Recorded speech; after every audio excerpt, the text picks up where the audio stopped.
5 minutos y nos vamos al encuentro con la comunidad educativa, la educación superior en el debate presidencial. Saludo al maestro Alejandro Álvarez, el rector del Instituto Pedagógico Nacional, candidato a rector de la Universidad Pedagógica Nacional. Profe, Alejandro, buen día. Estará por ahí. Y también nos acompaña en esta charla Miguel Ángel Pardo. Profe Alejandro, muy buen día, gracias por acompañarnos. Muy buenos días, gracias por la Muchas invitación. gracias. Y le doy el paso también a Miguel Pardo, que va a estar en este conversatorio. Miguel, sí estará por ahí. Bueno, la educación superior, sí, Presentado. sí, señor. Adelante, Miguel, le cedo la palabra. Bueno, Alejandro, ojalá nuestro próximo rector de la poderosa Universidad Pedagógica Nacional. Un abrazo. Bueno, muchas cosas están en el programa del señor Rodolfo Hernández, pero sobre todo muchas cosas en las que se ha dicho sobre lo que va a hacer con la educación superior.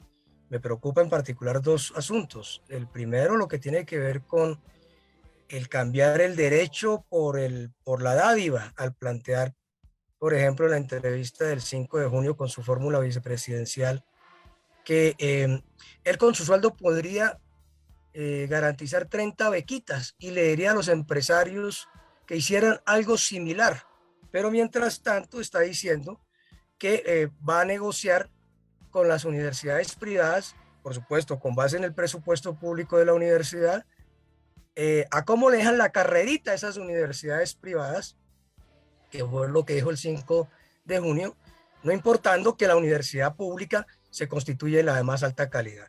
Este es un primer comentario, pues, de las declaraciones aparentemente bonachonas, pero regresivas desde el punto de vista de la existencia del sistema educativo público y del derecho a la educación.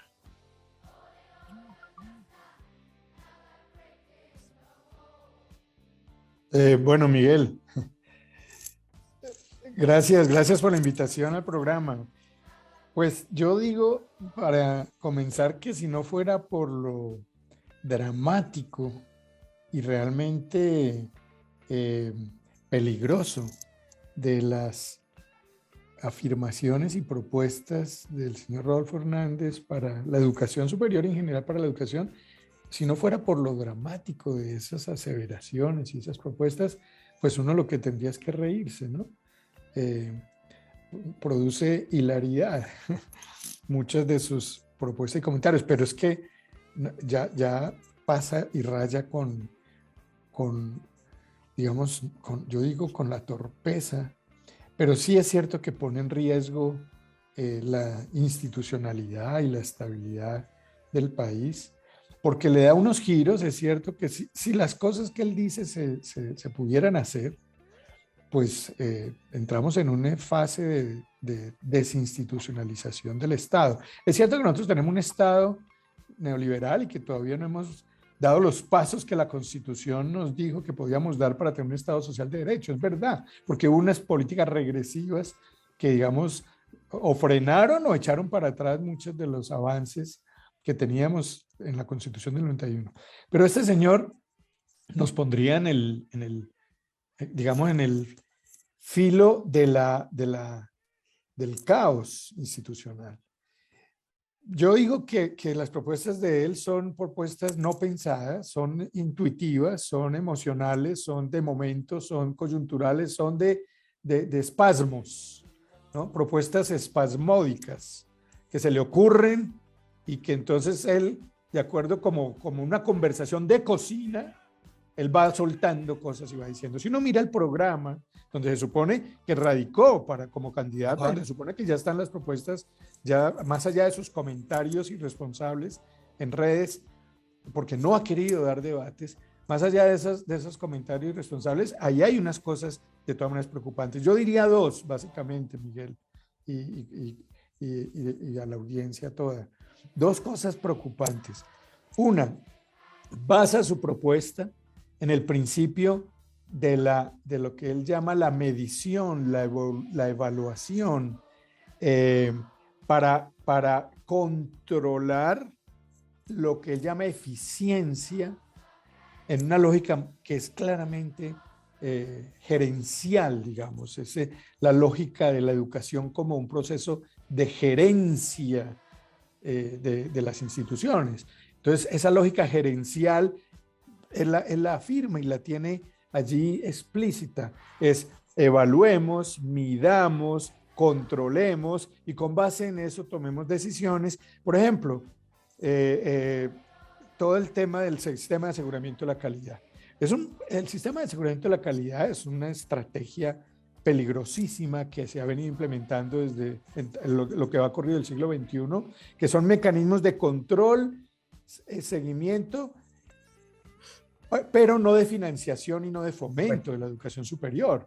Y entonces el Estado se replegó, abandonó su responsabilidad de financiar y de garantizar la oferta de calidad en la educación superior. Pues esto mismo pasa para la educación básica, pero sobre todo en la educación superior el sistema de aseguramiento de la calidad se ha afinado muchísimo y entonces se repliega para simplemente controlar, vigilar y no fomentar y no financiar. Esa es la lógica de Rodolfo Hernández y que la continúa, pero él dice es que eso hay que mejorarlo y que hay que hacerlo todavía más eficiente. No dice cómo, no dice qué, pero ya uno dice, si su énfasis está puesto en el sistema de aseguramiento de la calidad, pues ya sabemos de qué políticas de educación superior estamos hablando y de cuál es el papel del Estado frente a la responsabilidad para garantizar una oferta de calidad y universal para la educación superior como derecho fundamental, que es lo que nosotros hace mucho tiempo estamos reivindicando. Entonces, yo diría que ese es el primer problema. Y el segundo gran problema es que para él la educación superior, o preocupación, digamos, que tenemos frente a su programa, es que la educación superior es como un apéndice del aparato productivo y del sector empresarial. Nadie duda, y eso no lo vamos a poner en cuestión, en que la universidad tiene que estar conectada con el mundo del trabajo y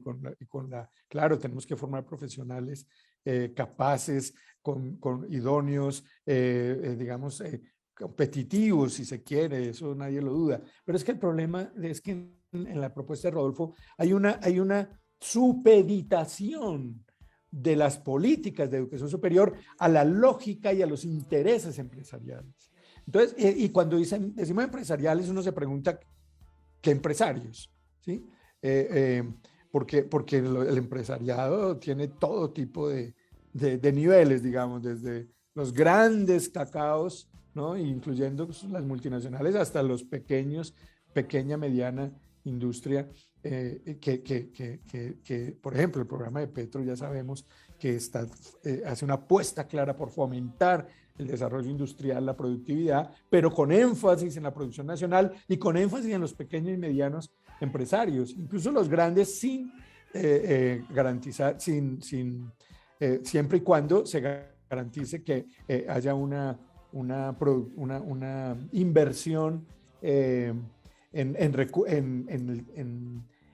una política no extractiva, es lo que Petro ha planteado claramente, sino de producción de bienes, materiales, etcétera, etcétera, para disminuir la dependencia de la importación. Estoy tocando temas de los programas económicos que Petro plantea versus lo que plantea Rodolfo Hernández. Rodolfo Hernández, cuando decimos que supedita la lógica empresarial, la política educativa de la lógica empresarial, estamos diciendo que es un poco poner casi, yo me imagino, leyendo el programa de Rodolfo Hernández, yo me imagino un poco como sucede en Estados Unidos con estas grandes multinacionales que tienen sus universidades. Entonces, Kellogg's o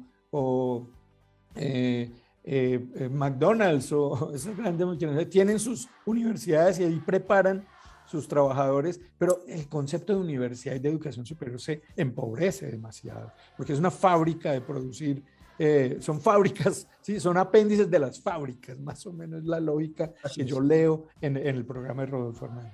No, y Alejandro, más grave y más grave aún que ha planteado que suprimiría la educación media académica especializada de la ley 115 del 94, es decir, la que le permitiría a los chicos especializarse en ciencias, en humanidades o artes, dejaría solo la educación técnica, pero la educación técnica también la plantea la ley como parte de especialidad, pero con una característica, y señala que entonces la vincularía a lo empresarial, es decir, el tema vendría desde la educación media, y no la concibe para el trabajo, sino que fuente de riqueza, sino para el empleo, y es muy coherente con el proyecto de ley 064 que presentó la bancada uribista, coherente, muy coincidencial mejor, con el proyecto de ley 064 que presentó la bancada uribista, que señala que 10º y 11 debe entregársele a ASCUN y a la Asociación Privada de Instituciones Técnicas y Tecnológicas para que hagan los programas de educación media, es decir, la subordinación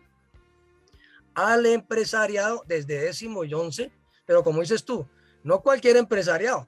Entonces, si X supermercado requiere 10.000 empacados, 2.000 empacadores, entonces someten el currículo, perdóneme, de 10º y 11 a 10.000 empacadores, 8.000 para que quede barato.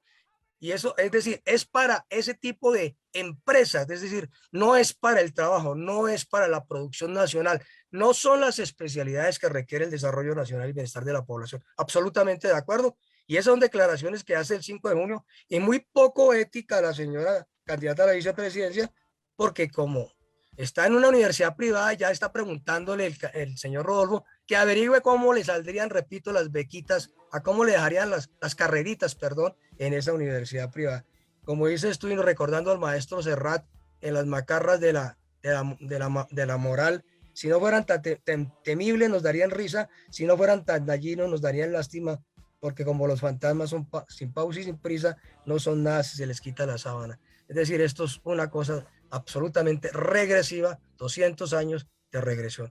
Bueno, Alejandro, no sé si quisieras agregar algo, además puede resaltar que Petro ha planteado la extensión de la gratuidad y por supuesto la fortaleza de la educación pública a nivel de educación superior. Sí, bueno, no, obvio que el maestro Serrat dice de manera muy poética y profunda, ¿no? Eso que estábamos comentando de lo dramático que son las propuestas de este señor y lo peligrosas que son. No, solamente terminaría entonces diciendo que uno en el documento de Petro y en las propuestas de Petro y en los argumentos que le escuchamos, porque es que él ha hablado al país, él ha comunicado su programa y Francia, ¿cierto? Y podemos tener un conocimiento como debe ser cuando se respeta a la ciudadanía, en un proceso democrático, dar a conocer en profundidad las propuestas, pero además es una propuesta que uno ve a todas luces estudiada, documentada, que recoge un acumulado, que consulta, que tiene ahí a la gente que sabe el tema. Eso lo ve uno, no solamente en el documento, sino en las alocuciones, en las presentaciones. Hay comprensión y conocimiento profundo de la realidad educativa. No así en el programa de Rodolfo, ni siquiera la señora vicepresidenta, candidata a la vicepresidencia. Si uno ve su hoja de vida, pues es una hoja de vida interesante, pero es una hoja de vida, digamos, reducida a un ámbito muy específico del mundo privado, de la universidad privada y en unos campos muy específicos. Pero no hay un equipo pensando inteligentemente qué es lo que necesita la educación del país. Entonces yo resalto eso de la propuesta de Petro y en temas de educación superior, Gustavo Petro tiene una apuesta definida, clara y explícita, en primer lugar, que es financiar la educación superior, los recursos suficientes y ampliar la cobertura. Tiene unas ideas interesantísimas para llegar a las regiones, a la provincia, a los departamentos con educación superior a través de una propuesta de multicampus, donde las universidades puedan llegar allá con diferentes programas, varias universidades en un gran campus, ofertando programas. Es un concepto nuevo de universidad, me parece interesantísimo. Las universidades públicas, claro, porque permitiría hacer un intercambio, ¿no? de experticias, de énfasis, de profesiones, de áreas del conocimiento. Y él tiene muy claro, y con esto termino, esa idea de conectarnos con lo más avanzado del conocimiento, del saber, de la ciencia y permitirnos, cosas concretas, la conectividad. O sea, sin eso no hay conocimiento hoy en día, sin eso no hay acceso al conocimiento y no circula el saber. Entonces, cosas muy concretas son las que le está proponiendo, de verdad de avanzada, progresistas en el mejor sentido de la palabra, y eso tiene que ver con un estudio juicioso, con el conocimiento profundo que tiene de la realidad del país, gracias a que se acompaña, se deja acompañar de expertos, de conocedores, de la comunidad educativa, de los profesores, de los maestros. Entonces, Bueno, sería eso lo que quería. correcto. Ya se nos asomó por segunda vez nuestro presentador, eso ya es señal de que hemos de terminar. Muchas gracias, Bueno, Alejandro, y tenemos el antecedente de la expansión en el territorio de la Universidad Distrital en Bogotá cuando él fue alcalde. Un abrazo, muchas gracias, Alejandro, y esperamos que después gracias. de las otras elecciones nos vaya bien en las de la Universidad Pedagógica Nacional. Gracias.